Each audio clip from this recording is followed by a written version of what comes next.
Достар, мен сендерге өзімнің оқыған кітаптарымның ішінен өзіме қатты ұнаған 8 кітабым жайлы айтқым келіп тұр. Ал ендеше бастаймыз. Бірінші кітабымыз «Алмағашы гүлденгенде Тулин көзі қу». Адам бір денені қатты армандаса, ол міндетті түрде орын алады дегенге келісесіздер ме? Кітабымыздың кішкентай кейіпкері Элланың бар арманы сабаққа бармай, алма ағашында күні-түні отыра беру еді. Өйткені сыныпқа қамалғанша жан-жағды тамашалап жүргенің жақсы ғой деп ойлайтын. Міне, Элланың тілегі орындалды. Өкініштісі, ол тілегі қымбатқа түсті. Ағаштан құлап, гипске таңылған қыздың енді бар уақыты үйде өтетін болды. Тезірек сауығып кету үшін жаттығуды жасағысы келмейтін. Екінші кітап Том Сойердің басынан кешкендері Марк Твен. Мектеп оқушысы Томның жан досы Гекпен бірге қазына іздегені, мектеп қабырғасындағы болған көптеген көріністер жайлы баяндалды.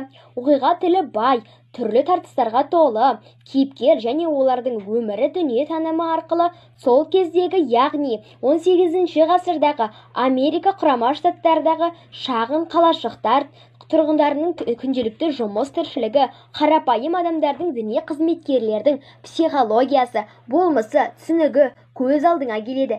Кейбір тастардағы суреттер мен оқиғалар қазақ ауылындағы өмірді көз алдына әкелгендей болады. Үшінші кітап Сара Гюргиус Озерен, ержүрек Юнга. Ақ кемедегі ақ пейілді отбасының бастан кешкен қызықтары, түрлі елдер жайлы мәліметтер, 8 жастан асқан балаларға. Төртінші кітап Адам керек арманға, Тулин көзі қоғлу. Бұл кітап өз арманынан алыстамауға үйретеді. Бесінші кітап Мен неге қорқамын. Балалар бұл оқиғадан бірге туған бауырлар үнемі татулықта болса, бар қиындықтан қиналмай өтуге болатынын ұғады. Тапсырма барысында қорқыныштан арылу жолдары, үрей билеу себептері айтылады. Алтыншы кітап Кенгуру еліне саяхат, Лили Фибуре, Дженни Боккер. Бұл кітаптың берері көп. Біріншіден, балалардың рөлге бөліп оқуына ыңғайлы. Екіншіден, кітап соңында қызықты сұрақтар мен қызықты мәліметтер берілген. Ал үшіншіден, Австралияда тіршілік ететін қалталы жануарлардың тек кенгуру емес екенін білетін болады. Жетінші кітап Пиноккио. Өтірік айтқанда мұрны ұзарып кететін бала туралы классика. Бұл ертегінің де ерекшелері көп. Достыққа, адалдыққа, төзімділікке және тәртіпті, тәрбиелі болуға үйретеді.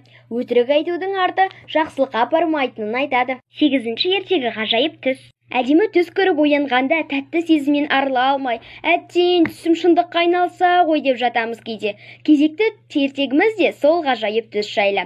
Анна есімді тоқымашы түсінде ақ мәрмәрдан салынған сарай құйқылжыта әндетіп жүрген түрлі құстарды әдемі бақты көріп оянады. Сөйтіп осы тамаша көріністі кілемге түсірмек болады. Қалай ойлайсыздар, ол арманына жетті ме екен?